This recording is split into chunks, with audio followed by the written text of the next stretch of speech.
दोस्तों नमस्कार। दोस्तों मैं दिलीप सिंह सेंगर एडवोकेट, हमारे YouTube channel viral legal live पर आप सभी का बहुत बहुत स्वागत है। दोस्तों आज हम एक ऐसे विषय पर चर्चा करने जा रहे हैं जो बहुत ही हमारे लिए महत्वपूर्ण साबित होने वाला है, क्योंकि हम सभी लोग कोई ना कोई प्रॉपर्टी या तो खरीदते हैं या बेचते हैं। अपने जीवन में सभी लोग कुछ ना कुछ तो ट्रांजैक्शन करते ही है। तो अगर हम कोई संपत्ति खरीदने जा रहे हैं तो उस पे हम क्या-क्या सावधानियां बरतें, किन-किन चीजों का ध्यान रखें, ये हमारे लिए जानना बहुत ही आवश्यक है। दोस्तों, अगर आप कोई प्रॉपर्टी खरीदने वाले हैं, तो मैं आपको बताऊंगा कुल 8 सावधानियां हैं। दोस्तों, उन 8 सावधानियों को आपको बरतना है। सबसे पहली सावधानी तो ये है कि जिस प्रॉपर्टी को आप लेने जा रहे हैं, वो प्रॉपर्टी पहले से ही खाली होनी चाहिए, शांतिपूर्ण कब्जा में होनी चाहिए उस व्यक्ति के जिससे आप क्रय करने जा रहे हैं।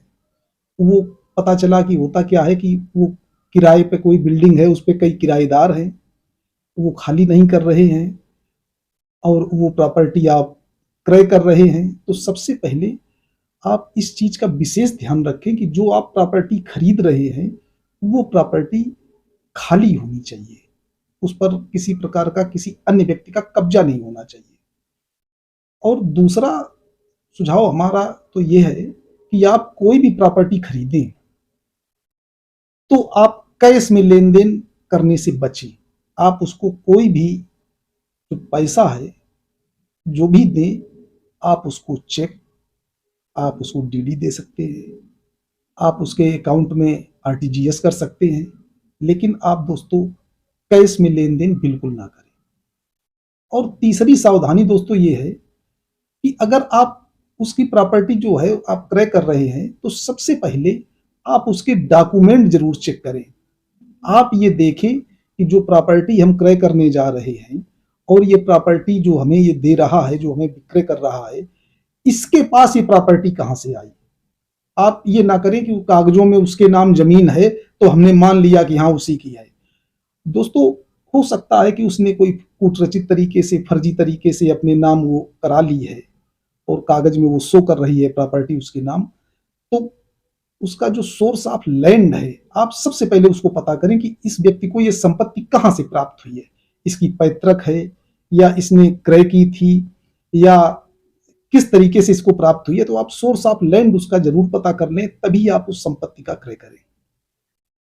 दोस्तों, इसके अलावा आप ये पता करें कि ये जो प्रॉपर्टी है, ये प्रॉपर्टी कहीं पे रहन, हिबा, बंधक तो नहीं है, इस पर कोई लोन तो नहीं है।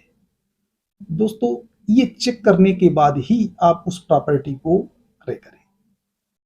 और इसके बाद अगर उसमें कई सह खातेदार हैं, सह खातेदार का मतलब हुआ कि अगर कोई प्रॉपर्टी है 4 लोगों के नाम है, 5 लोगों के नाम है और 4-5 लोग मिल करके आपको वो डीड कर रहे हैं और आपने जो प्रतिफल दिया है, प्रतिफल आपने 3 लोगों के, 2 लोगों के अकाउंट में पोस्ट कर दिया है या आपने चेक दे दी है और बाकी 1-2 छूट गए हैं, उनको आपने पैसा नहीं दिया है।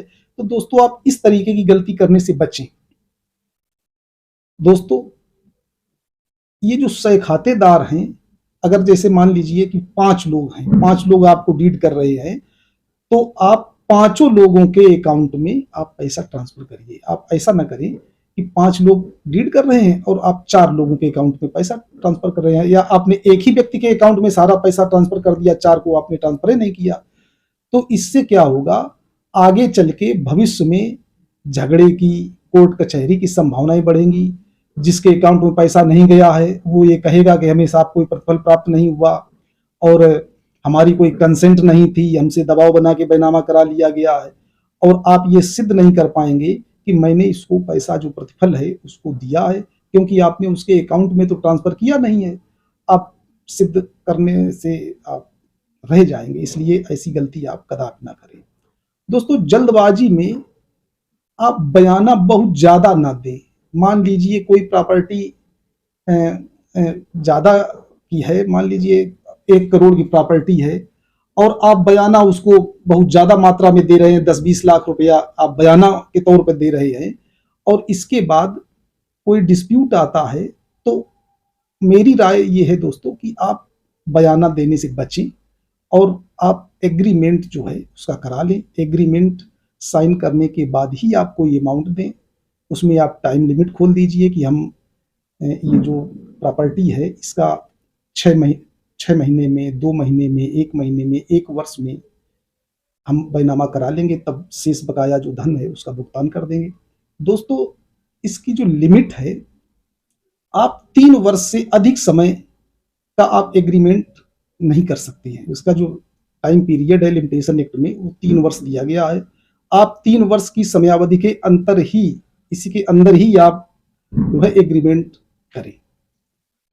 दोस्तों, अगर मान लीजिए आपका एग्रीमेंट हो जाता है, आपका टाइम जो पार्टी है उससे टाइम ले लिया गया कि फला डेट को मैं रजिस्ट्रार ऑफिस में आके और ये सेल डीड कर दूंगा, आप पहुंच गए और जो विक्रेता है वहां पे उपस्थित नहीं होता है, वो फोन से आपकी बात हुई, वो बता रहा मैं भैया वहां चला गया, मैं इस तरीके से फंसा हूं, नहीं आ पाऊंगा, तो अब आप पूरे दिन रजिस्ट्रार ऑफिस में उपस्थित रहे, तो दोस्तों आप अपनी जो उपस्थिति है रजिस्ट्रार ऑफिस में, तो आप हाजिरी के संबंध में वहां से रसीद जरूर प्राप्त कर लें।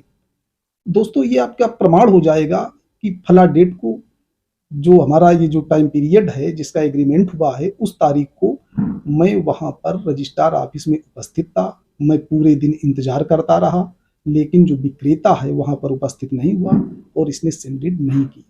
दोस्तों, इस तरीके से आप ये जो जमीन खरीदते समय जो सावधानियां हैं, अगर आप बरत लेंगे तो आप अपने साथ किसी भी प्रकार की धोखाधड़ी से बच जाएंगे। दोस्तों, मेरा तो सजेशन बस यही है कि आप इस तरीके से आप इन चीज़ों का विशेष ध्यान रखें और इसके बाद ही आप कोई डीड कराएं। दोस्तों, नमस्कार।